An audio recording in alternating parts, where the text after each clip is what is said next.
马念媛算是我爸的干女儿。我爸说，你们在前年冬天于总的宴会上认识，然后他邀请你去无锡赏梅。你说什么？叫我去无锡的不是你。怎么会是我？我那个时候还不认识你啊。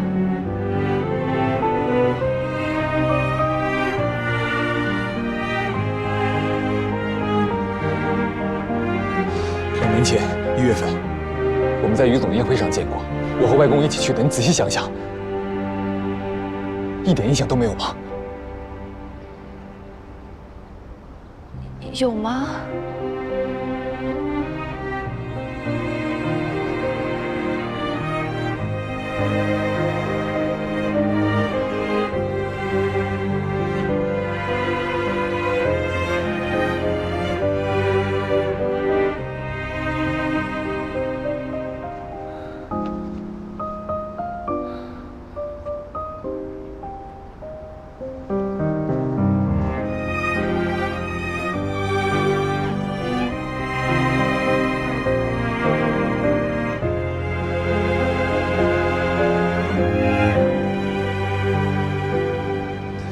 原来是这样。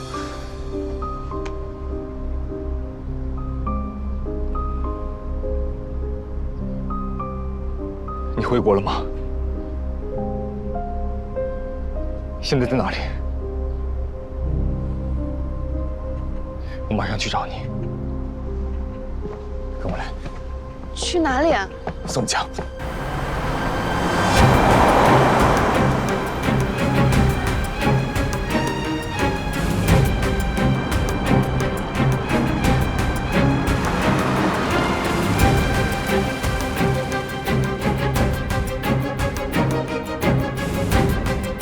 出来。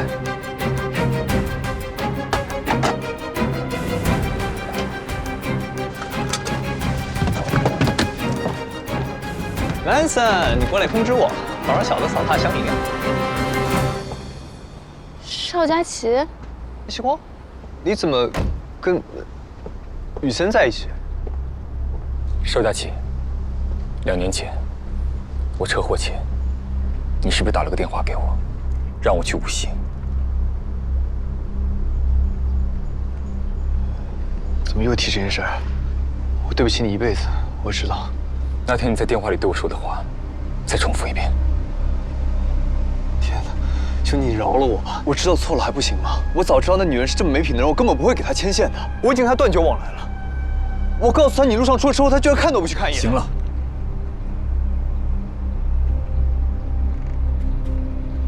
你只要把你说过的话一字不漏地复述一遍。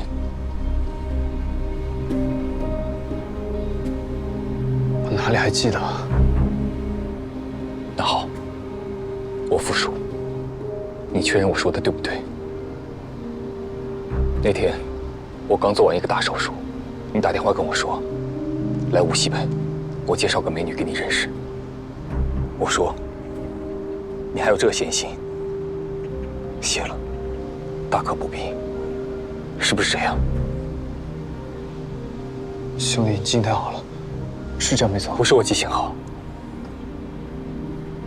车祸后，我躺在病床上不能动弹，把这些话想了无数遍。然后你说，上周你不是参加我老妈的 party 吗？人家美女对你一见钟情，今天碰到她，她主动提及你，想邀你到无锡赏梅呢。这美女，不骗你，叶成远的女儿。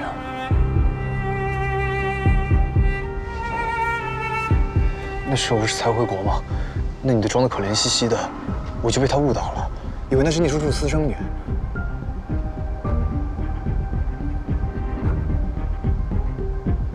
最近才知道真相，我一直犹豫要不要跟你再提这件事儿。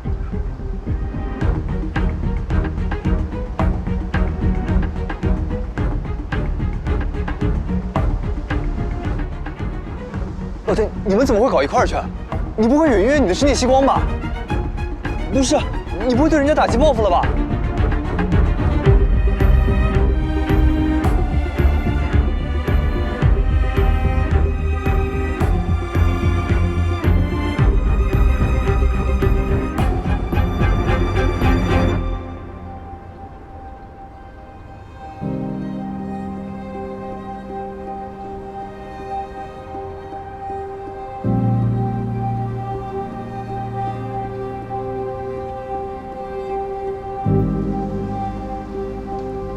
我送你回去。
可能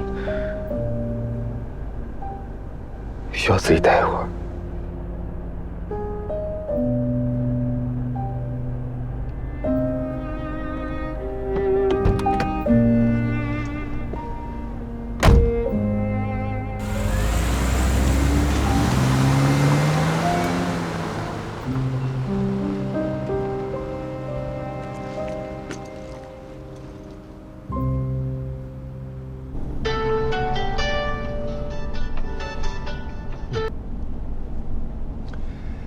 你下午匆匆忙忙跑走，是不是去问林宇森了？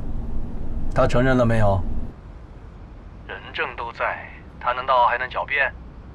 现在知道爸爸说的没错了。乖女儿，听爸爸的，立刻跟他断了。你从小被爸爸妈妈捧在手里，天真单纯，哪里知道外面的人心多险恶？外面人心的确险恶。但险恶的不是林宇森。他又说什么把你唬住了？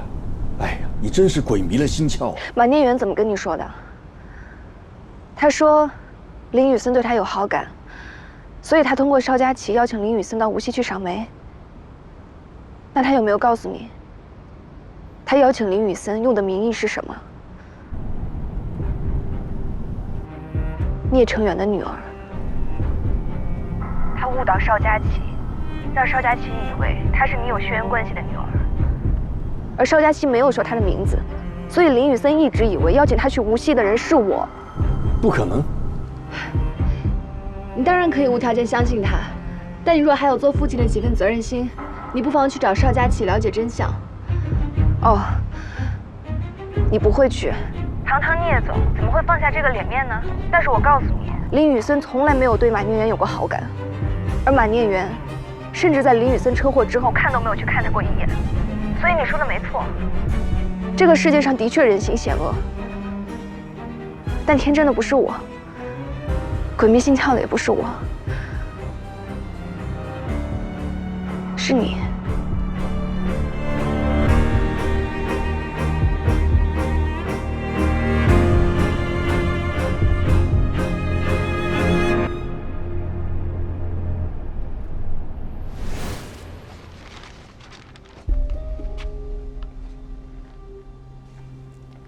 叶叔叔，你来了。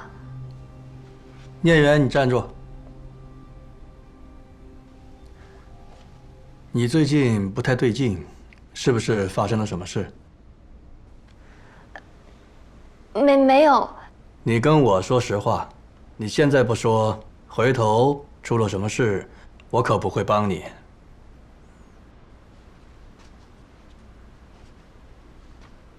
聂叔叔，我好像闯祸了。你能闯什么祸？有什么事直接说，不要哭哭啼啼的。就是上个月你带我去于总的晚宴，宴会上我认识了盛源董事长的外孙和于总的儿子邵佳琪。那个盛董的外孙姓林，具体什么名字我都不记得了。到后来回去，他跟邵佳琪说他对我有好感，我就说那邀请他来无锡赏梅。结果来的路上他出车祸了。邵佳琪说没什么大事，但是我心里害怕，一直没去医院看他。盛董的外孙来无锡找你，是要追你。年轻人喜欢漂亮的女孩子，可以理解。你又是我带去的，他看上你不奇怪。不过，出车祸是他自己的问题，你怕什么？邵佳琪说他是外科医生，车祸让他手受伤，他当不了医生了。我怕他把火发我头上。你怎么那么糊涂？他凭什么迁怒你？出车祸是他自己的问题，盛老头子再护短也不会怪到你头上。但是你不去看他，那就太不近人情了，还拖到现在才告诉我。对不起，聂叔叔，从小没有人教过我这些。要是在叔叔身边长大，我就不会处理的这么乱七八糟了。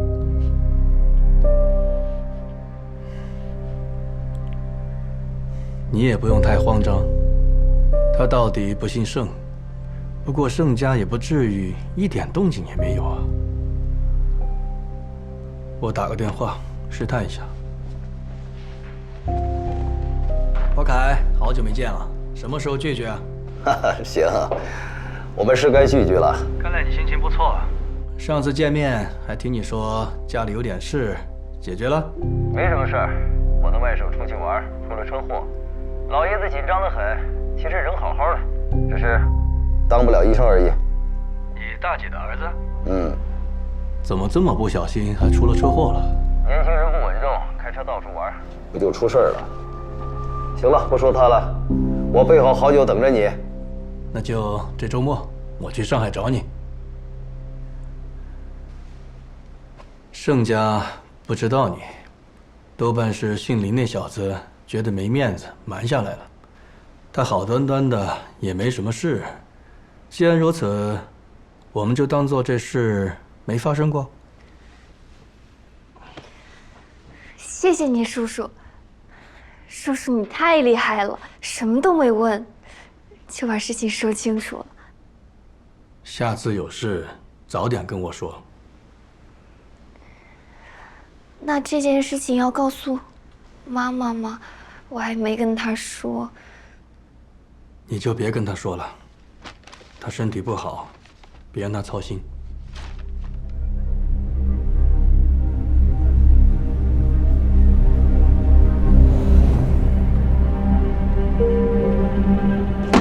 去那边别墅。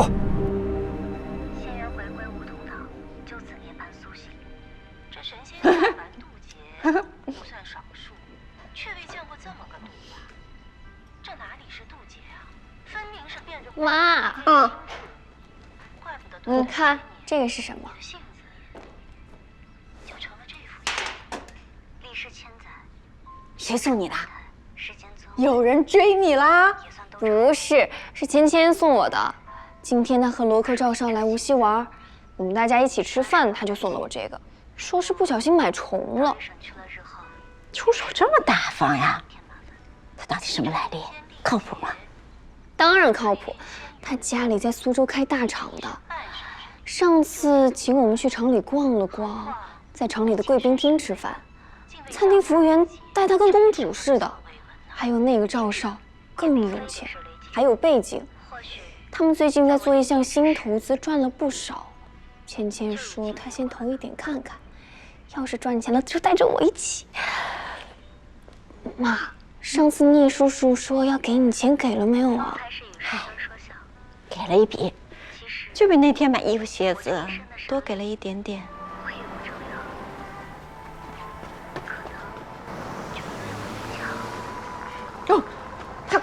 你先上去。我飞升再起。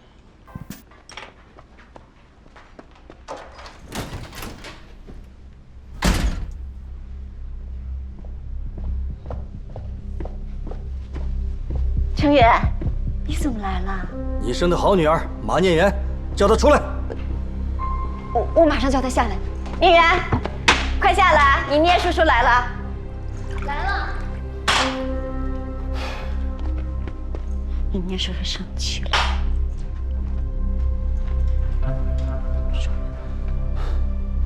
聂叔叔，你来了。我今天买了进口的车厘子，可好吃了，我去给你拿。啊，念媛她特意给你买的，就等你来了。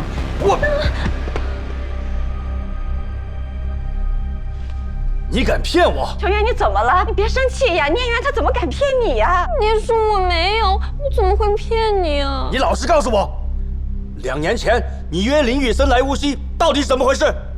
你跟邵佳琪说什么？你是不是跟邵佳琪说你是我女儿？我没说，是邵佳琪自己误会的。误会了？你没有解释？我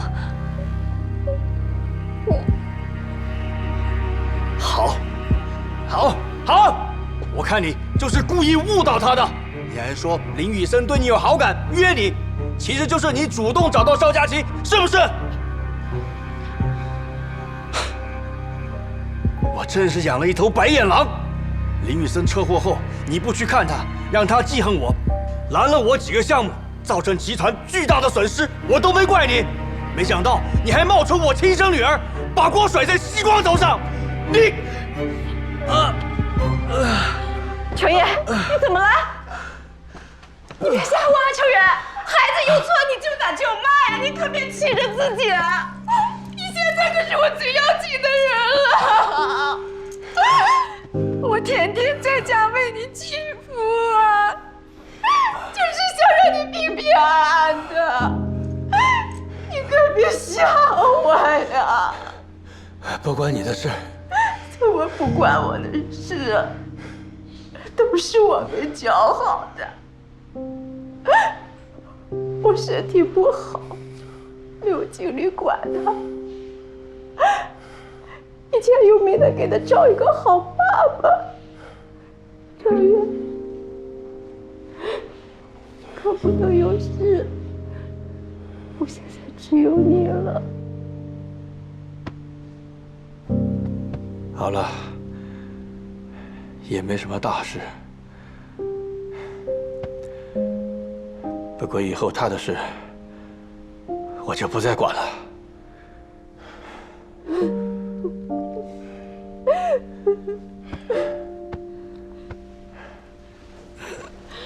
你今天晚上不住在这儿了？不想见到他。那我就不留你了，我好好骂骂他。你回去好好睡个觉。啊。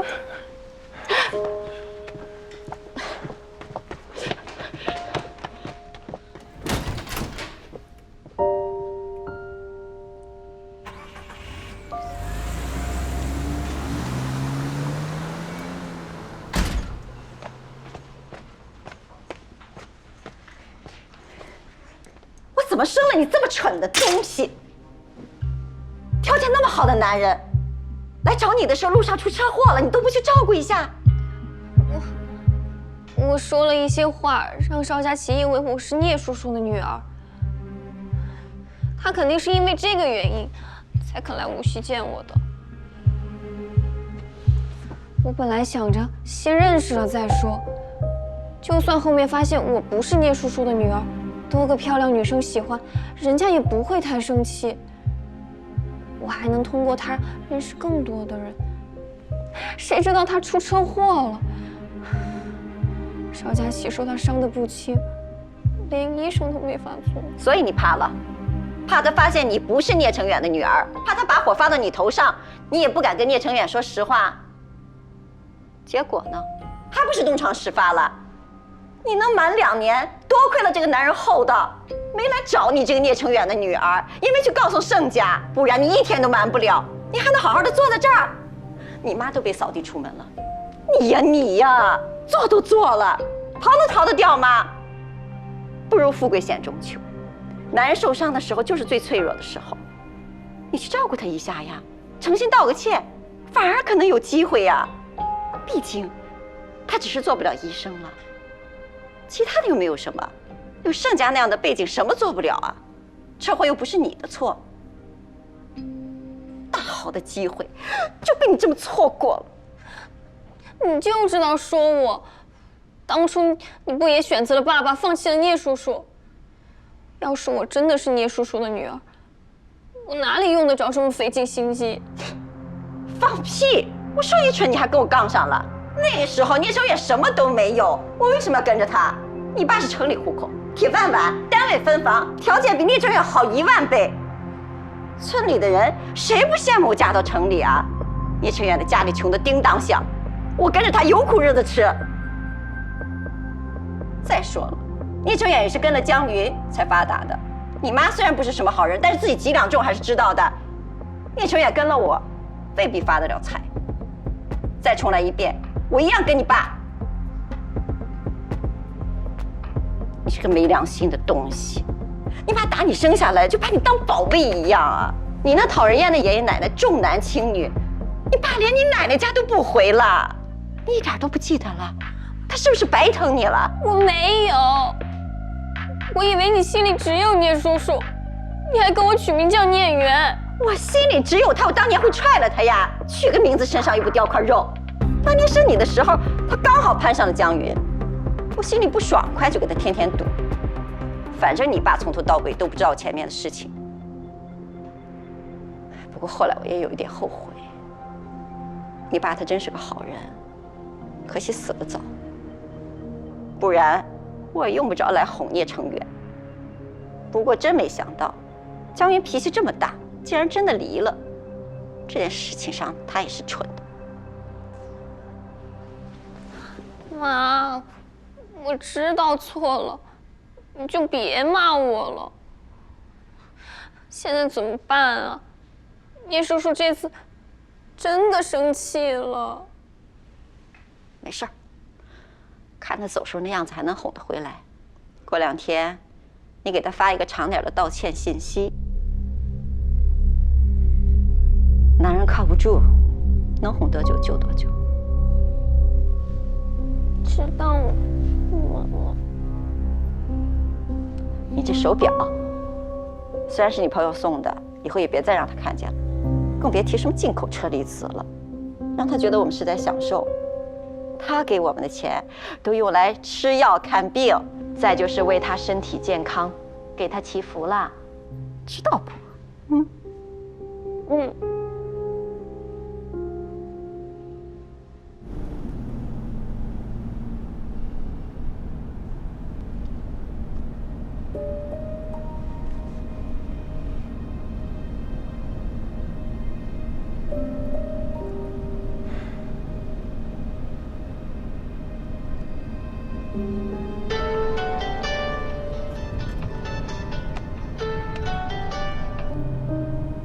喂，聂成远，你突然转这么一大笔钱，什么意思？给西光的。女儿长大了，多给点零花钱。你是不是做了什么对女儿不好的亏心事？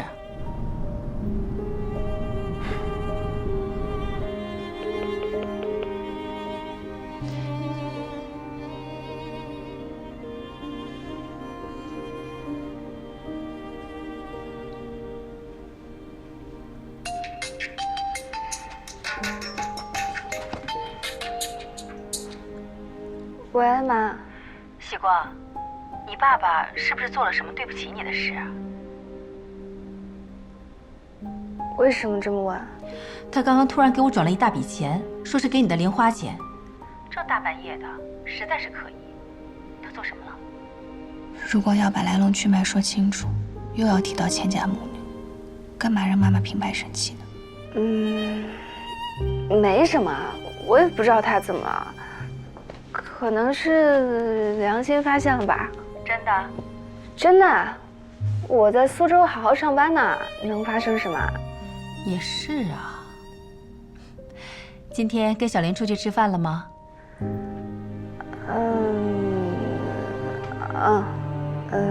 还有同事。那个，我不跟你说了，我要去洗澡了。好，早点睡啊，挂了。晚安。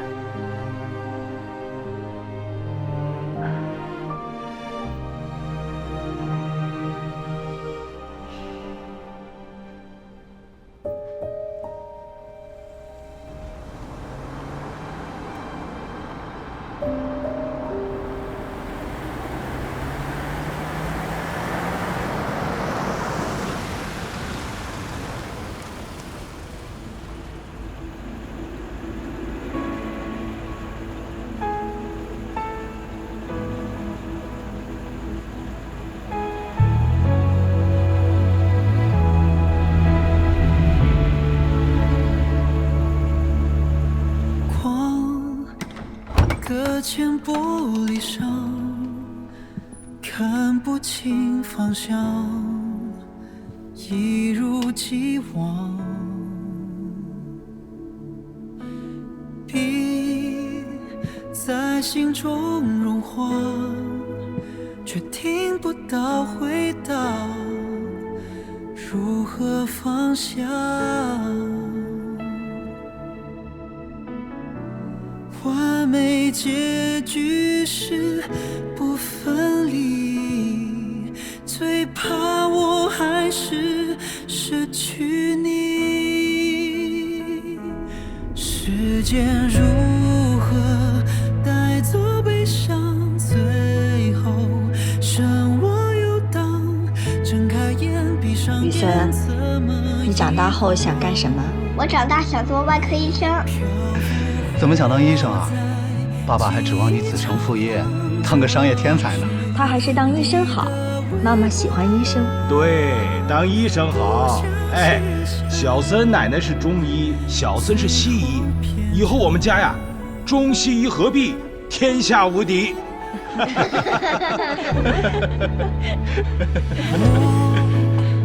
还在老地方许下了愿望，写在心上。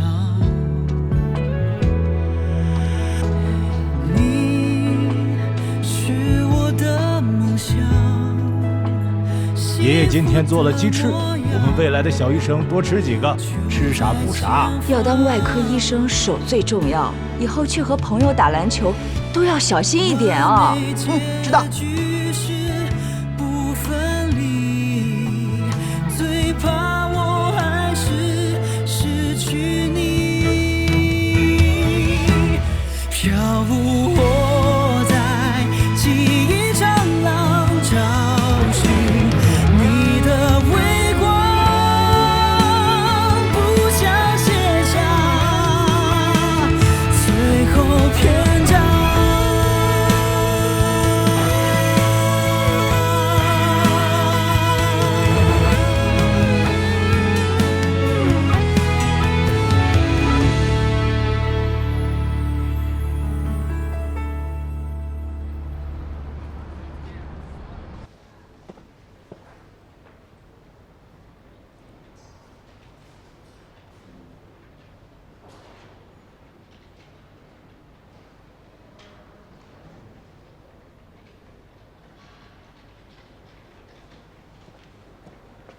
11点了，林总怎么还没来？难道因为放了我们鸽子，畏罪潜逃了？林总出差去了，大家最近有工作啊，都跟张总汇报啊。好的，好的，主任，知道了。怎么突然出差了？喜光，你知道吗？我也今天才知道。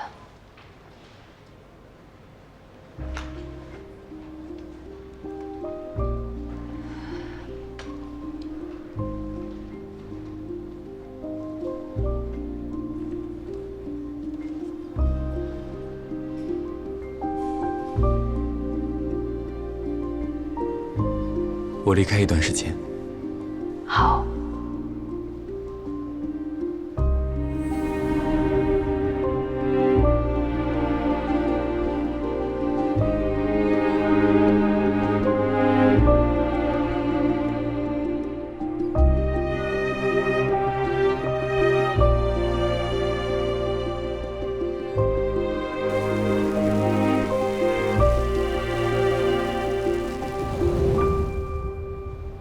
是傻子吗，林玉森？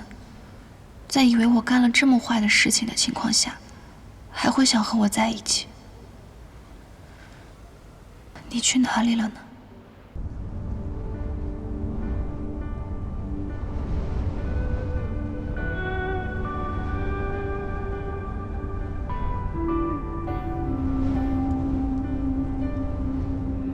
早晨微露的阳光照亮了眼里的暗，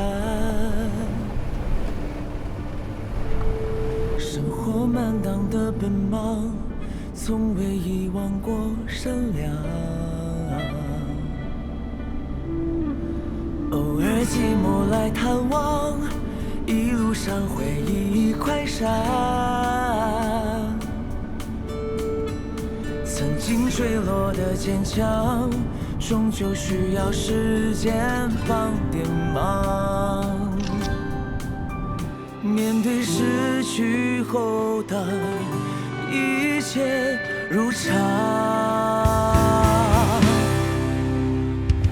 任何希望，任何绝望，任何迷惘，也是第96处，始建于公元695。主体是木结构建筑，依山而建，里面供奉着敦煌石窟最大的弥勒佛像。它出现的时候是在初唐，那时候只有4层。日子不过原来是这样，我依然选择我微笑的模样，就算失去后还能看起来一切如常。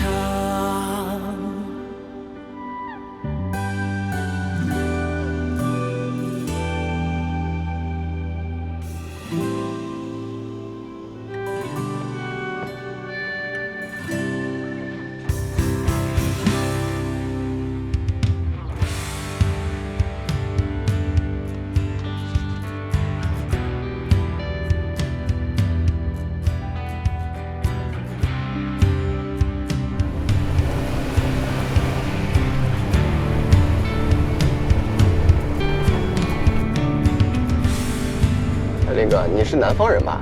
哪儿的？上海的。一看你这么白面书生，我就知道，我们这儿风吹日晒的，皮肤比你们粗糙多了，更有男人气概。我不是说你没有男子气概啊，你看着比我还高一截呢。不过别人来这旅游都是跟团，林哥你怎么租车自己玩啊？我和旅游团的目的地不一样。哦，咱们这站去哪儿？无为。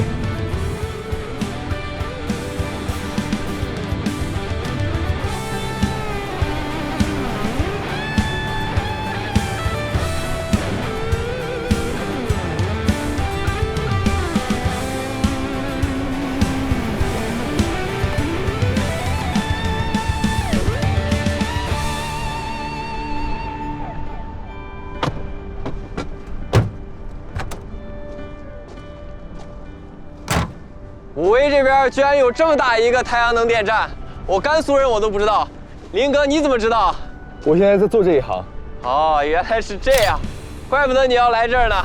不过我见过小型的太阳能电站，我有个亲戚，他们村里就有一个，他们那边特别偏，海拔又高，之前电都没有，后来政府给建了这个才用上电。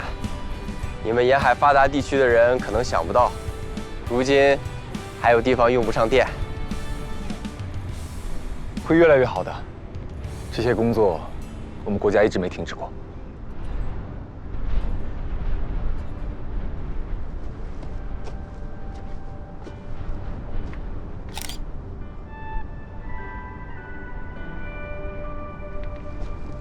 走吧，我们去别的地方。好。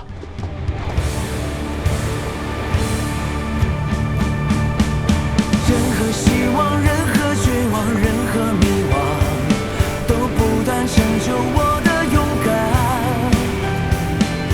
多少悲欢，多少起落，多少冷暖，每颗泪水换每次成长。有所遗憾，有所取舍。林哥，你看前面，居然有人和我们一样到这荒郊野外，看起来像科研团队。我依然选择我微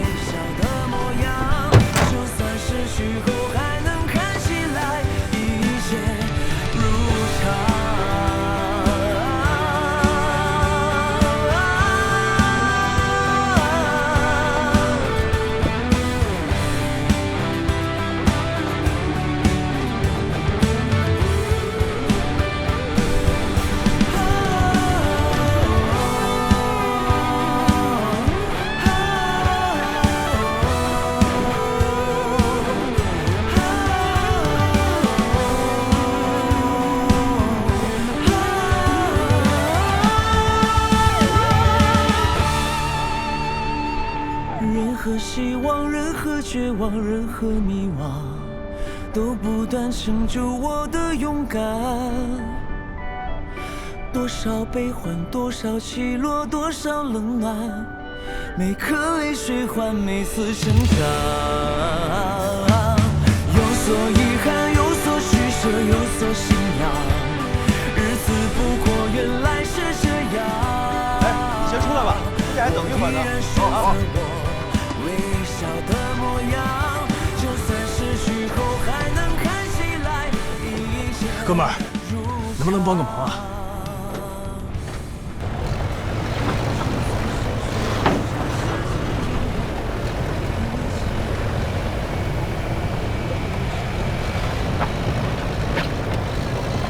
我叫曹明，他叫张宇，我们是甘肃清洁能源研究所的，在这里做光伏电站的前期勘探。今天幸好遇见林哥你了，要不然我们还得再跑一趟接人。这个时节荒山野岭的，不得把人冻死。不用客气，顺便的事儿。听口音，林哥你不是本地人？我上海的。哦，大城市。那林哥你是过来玩的？怎么跑到这荒郊野外来？过来散心，还有些工作。我从敦煌一路过来，到武威，主要想看看光伏电站。我现在的公司是做光伏电池和组件的。那四舍五入，我们是同行呀。林哥，你晚上是住在武威吧？对。那我们请你吃饭，这边我熟，请你吃最地道的羊肉串。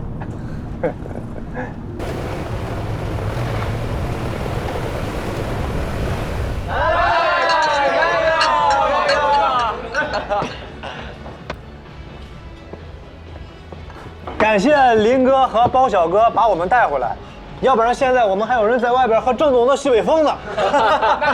主要谢谢林哥，我是他雇的。一样啊！谢谢，谢谢。兄弟们，林哥居然是做光伏的，眼下这个年景，林哥居然没被打垮，还跑到我们大西北来实地考察，咱们再敬一个呗！左右，左右。林哥，你厂子在哪边？年产是多少？在苏州，原本是中等规模，年产约200兆瓦，现在正在扩建。牛啊！这个时候扩建，这才是有战略眼光的企业家。欧美不买单了，但是不还有我们广袤的国内市场吗？尤其是咱们大西北，这几年国家充满西部的动向越来越明显了，沙漠里的光伏电站肯定会越来越多的。咱们这儿虽然偏了点，但光照资源谁都比不过。的确，大西北日照时间长，最适合建光伏电站。那是，现在是冬天，日照时间算短的。夏天的时候，4点多，东方的第一缕阳光就照到家里了。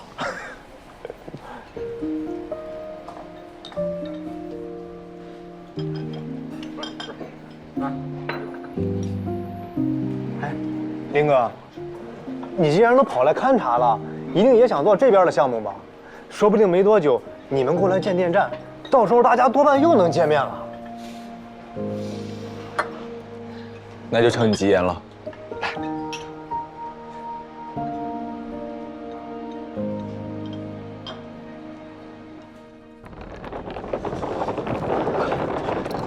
哎，我们就住这儿，物美价廉，老板热情。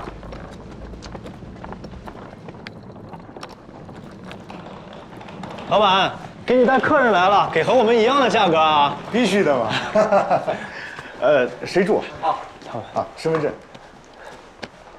哎，好，稍等啊。啊，林哥，我们明天去把车取了就回兰州了，你呢？我再待1天去兰州。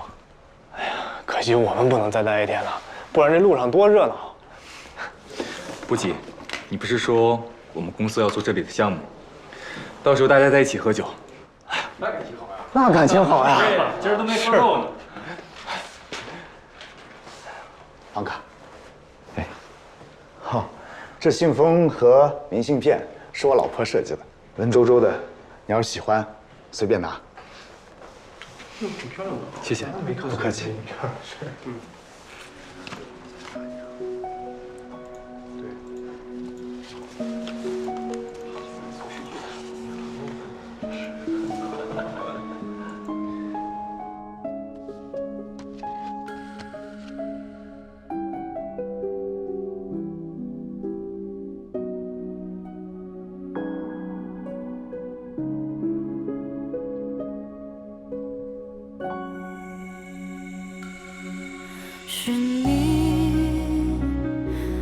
我变透明，我是模糊地，才轻易被忘记。如何能够走进你的心，在你身后徘徊犹豫？我和你是相互错过的季节，分隔在两个截然不同的世界。这个世界剩下将让人恋不歇，在另一个世界，纯白的心常年下雪。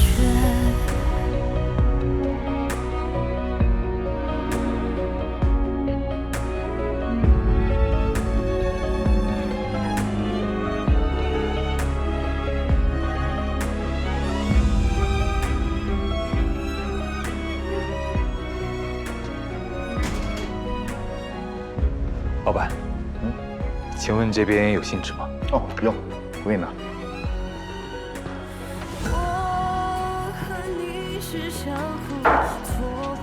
给，谢谢。不客气。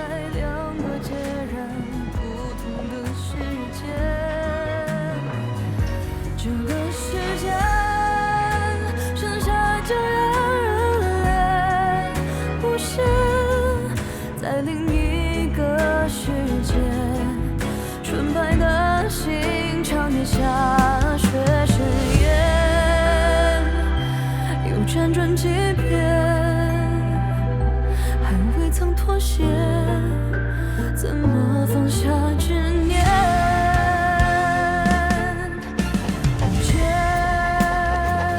夕光，第一次见你是在无锡于女士的宴会上，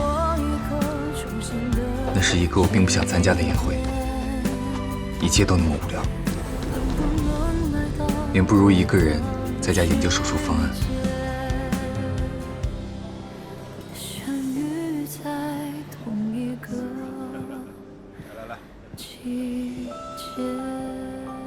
珊珊，周总啊，好久不见了啊！好久不见。你怎么一个人坐这儿？我找你半天了。你不要忙着接待宾客。我偷个懒。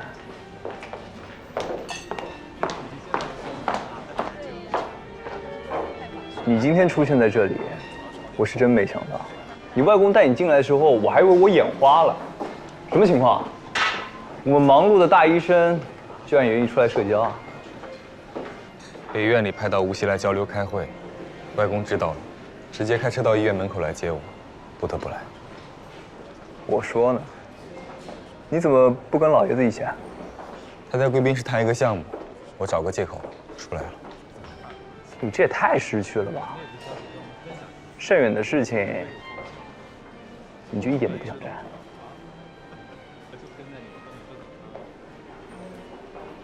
好了，我说你别这么闭塞了。来，我带你逛逛，打打招呼。这次来的宾客不只是无锡本地的，说不定以后你用得上。我一个医生，认识商界的人做什么？我和他们唯一有可能的交集，就是在手术台上。可怕的一声笑话。邵先生，于总正在找您。好，我马上过去。快去吧，我一个人待在这里休息吧。好。哎，晚点走，晚上我们宵夜。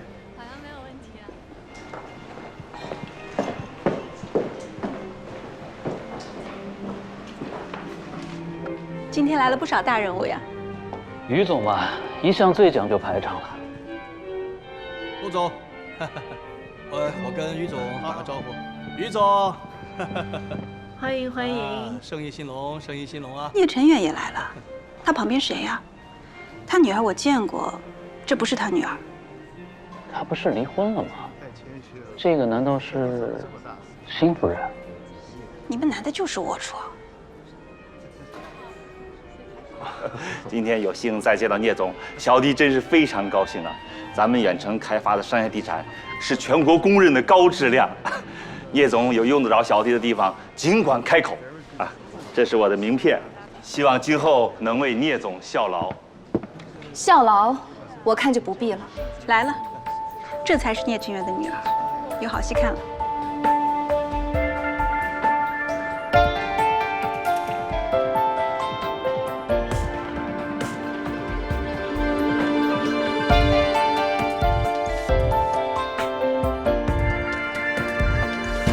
The sun in my life,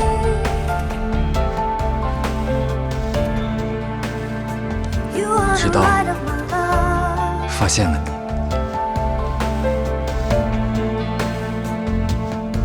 When I am lost in the dark, every shadow fades away.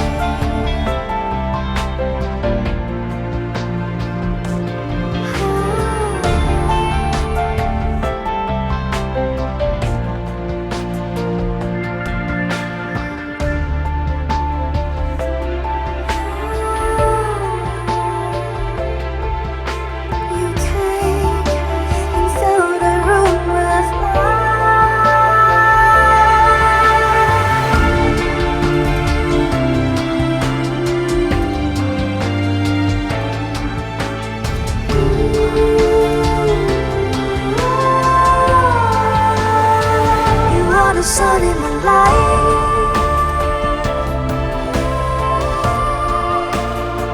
you are the light of my love.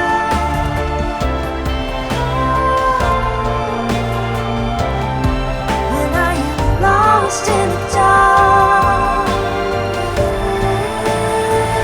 every shadow fades away.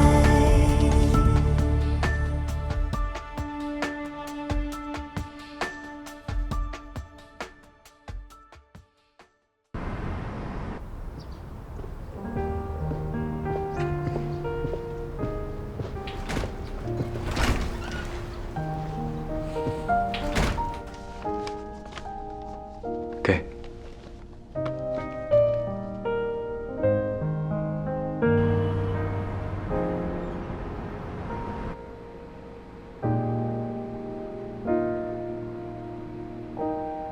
这结合得多漂亮啊！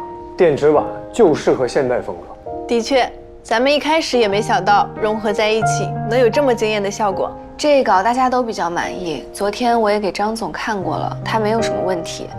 那等林总回来看过之后，差不多就可以定下来了。好，那也不枉我们这几天没日没夜的赶工了。大家辛苦了，那我们今天就到这儿吧，祝大家周末愉快。不辛苦，充满激情。不过小聂，你倒是辛苦了。现在各种技术和建造难点，你都了如指掌，下了不少功夫吧？被你发现了，的确偷偷学习了，但了如指掌还远远谈不上，后面要向大家请教的问题还多着呢。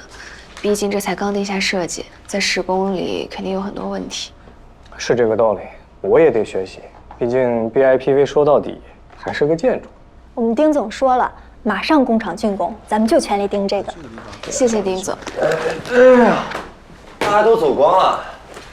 是啊，今天周末嘛。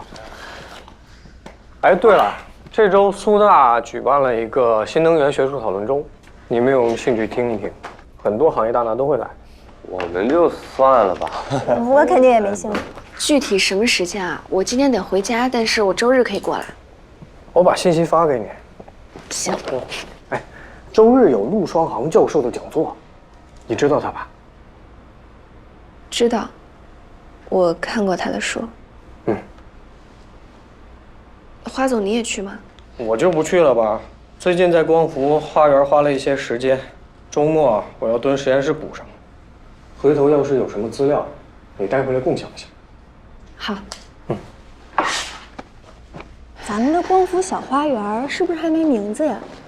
就叫光伏花园吗？对啊，我们得起一个拉风的名字，而且一下就能记住那种。有名字的。叫什么？流光花园。流光飞舞的流光，挺浪漫。哦，不是留下的留。哎，好名字。留住光比流走光好。我们的目标就是尽可能多的留住光能，提高光电转化率。是好名字。西光，你取的吗？是林总取的。走吧。哎，叶西光，有你的快递。哦，你们先走吧。嗯，刚送来的。谢谢啊。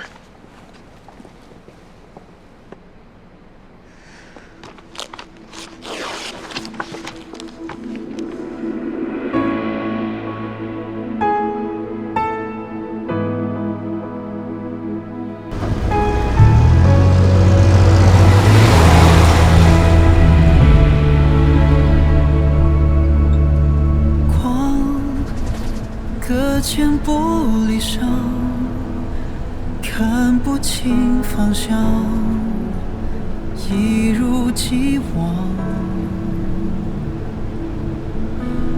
笔在心中融化，却听不到回答。当时他是在苏州无锡段高速出的事，送到苏州另一家医院。我们外科医生需要付出10年以上的努力才能站到手术台上，他才刚刚开始。他就是在这段高速上出的车祸。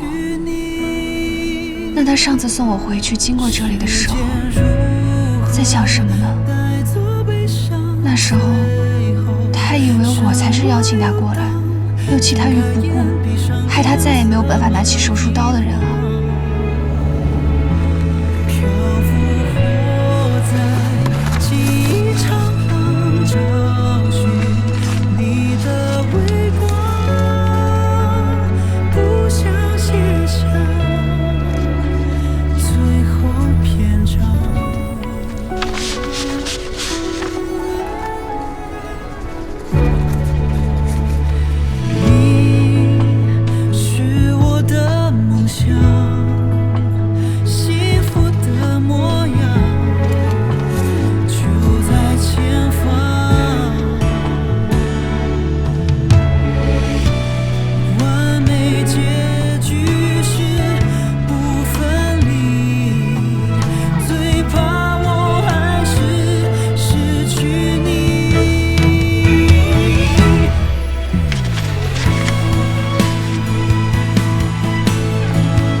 西光，第一次见你是在无锡于女士的宴会上。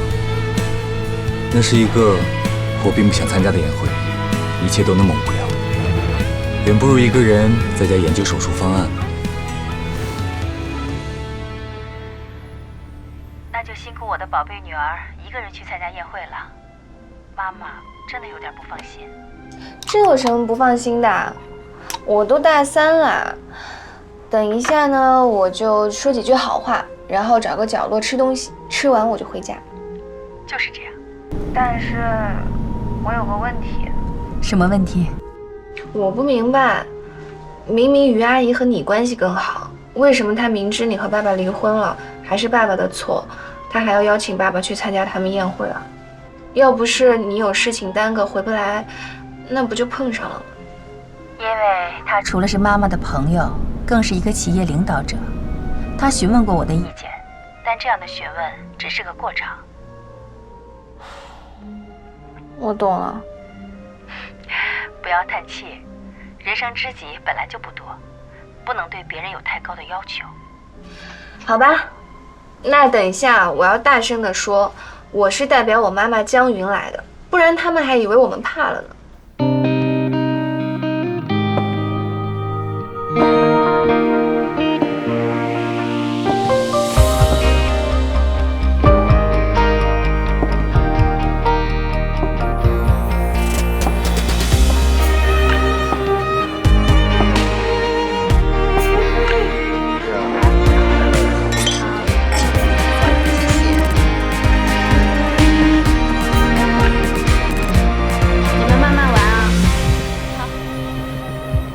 徐阿姨，上师叔，好久不见。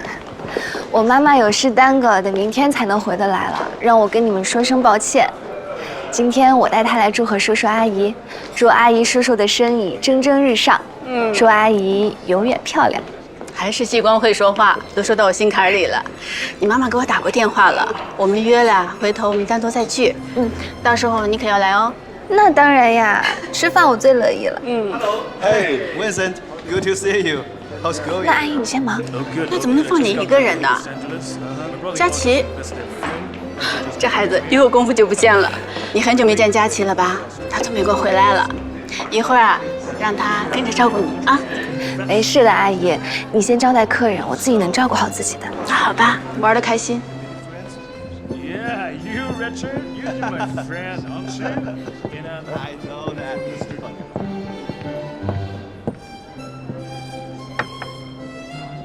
展身手。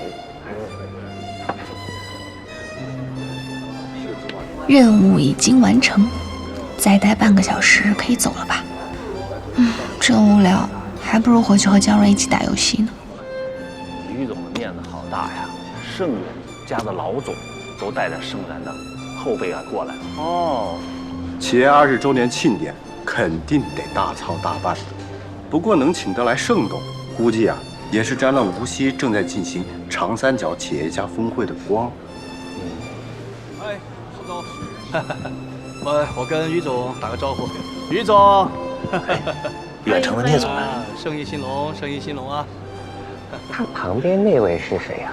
那个我刚好知道，之前在里湖饭店吃饭碰见过，是聂总好朋友的女儿。张总，你说话还挺含蓄，什么好朋友？就是那个，我们无锡商圈早就人尽皆知了。保不齐那个就是聂总的私生女，要不然能那么上心来到宴会上。好像今天江云没有来，所以才敢带她来的吧？什么敢不敢？难不成如今聂总还会看江云的脸色？江总在事业上做的也还算是可以，但是当人老婆完全不合格。女人最要紧的是什么？是温柔贤惠，把家顾好，做好后勤，让老公舒心，日子自然过得好。可她呢，非要逞强好胜。据说有时候在公司，聂总的面子都不给，完全分不清大小王。现在好了，鸡飞蛋打了，让别人占了现成的便宜。我听说呀，她刚一离婚就后悔了，想找聂总复合，不愿意。如今恐怕正在家懊悔的，哪好意思跑这儿来自讨无趣呀？再说了，人一走茶就凉，我看于总根本没请他。哎，你们先喝着，我去给聂总打个招呼啊。聂总，好久不见，别来无恙啊。你好，你是？聂总真是贵人多忘事，我是徐大峰啊，我们公司是做装潢材料的，上次招商会有幸还跟您聊过几句呢。哦，这次能有幸再次见到聂总，小弟真是非常高兴啊！咱们远程开发的商业地产是全国公认的高质量，聂总有什么用得着小弟的地方，尽管说话。希望今后能为聂总效劳。效劳，我看就不必了。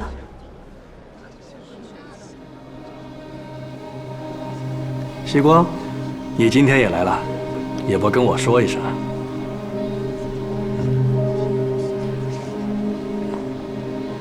我代表妈妈过来的，不需要跟你报备。你，我这个女儿真是被宠坏了，让大家见笑了。无锡大丰装潢材料董事长徐大丰，听徐总和我父亲打招呼，才知道你们之前并不熟识。刚刚坐在那里，恰好听到徐总高谈阔论，还以为徐总是我父亲的旧相识。对我家和远程的事情了如指掌呢。怎么回事？聂小姐误会了，聂总，误会了。是不是误会你自己知道？刚刚一大群人听着呢，徐总不至于敢说不敢当。你肆意编排别人家事，诋毁毫不相识的人，这样喜欢传播虚假信息的人，居然做装潢材料生意，真让人担心材料的真假质量。聂小姐严重了。抱歉，可能是我刚才的言语有不当之处，得罪了。聂总，这都是误会，我可以解释。你尽可以解释，但是我妈妈是远程的创始人之一，你侮辱创始人，这生意要是做成了，远程也不用在无锡混了。还有，你口口声声女性就该在家里做后勤，让老公舒心，可你今天参加的可是我们无锡最著名的女强人的宴会，你心里既然看不起，又何必参加呢？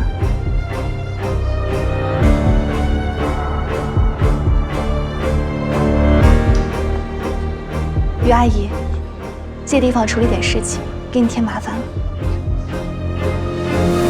直到发现了你，那时候你正对人发怒，全程都被你吸引了目光。身边有人说你骄横，可是我却完全被你吸引了，只觉得你的样子那么的光彩夺目，生气勃勃。原来他在那次宴会上就看见了，这么早啊？问啥？问你和你未来妻子什么时候认识的？你还是单身狗呢。2011年1月15日晚上7点28分52秒。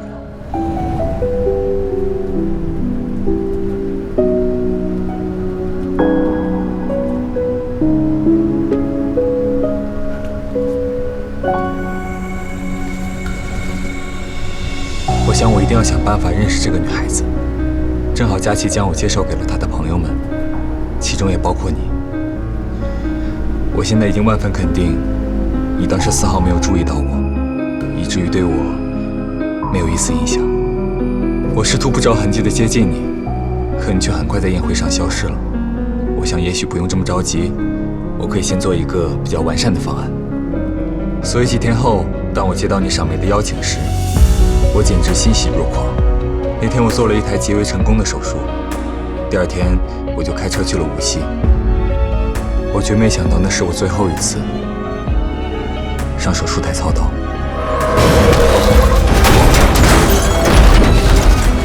在高速公路上，我出了车祸，我没有生命危险，可是却再也不能成为一个顶尖的外科医生。原因除了手，还有眼睛。那段时间我蒙着纱布躺在病床上，心想，这就是我为了见那个女孩子付出的代价。我不会迁怒她，怨恨她，甚至我没有告诉任何人，我是为了去见她才出事。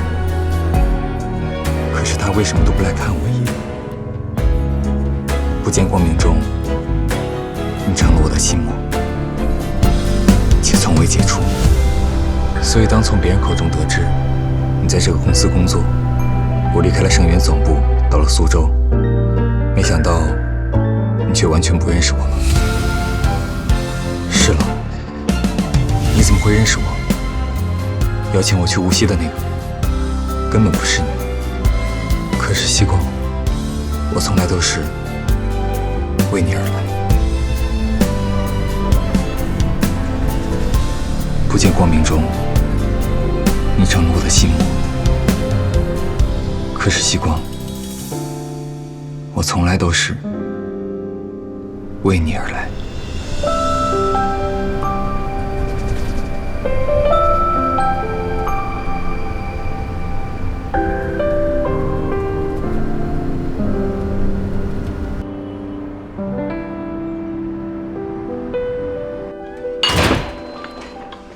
妈，我回来了。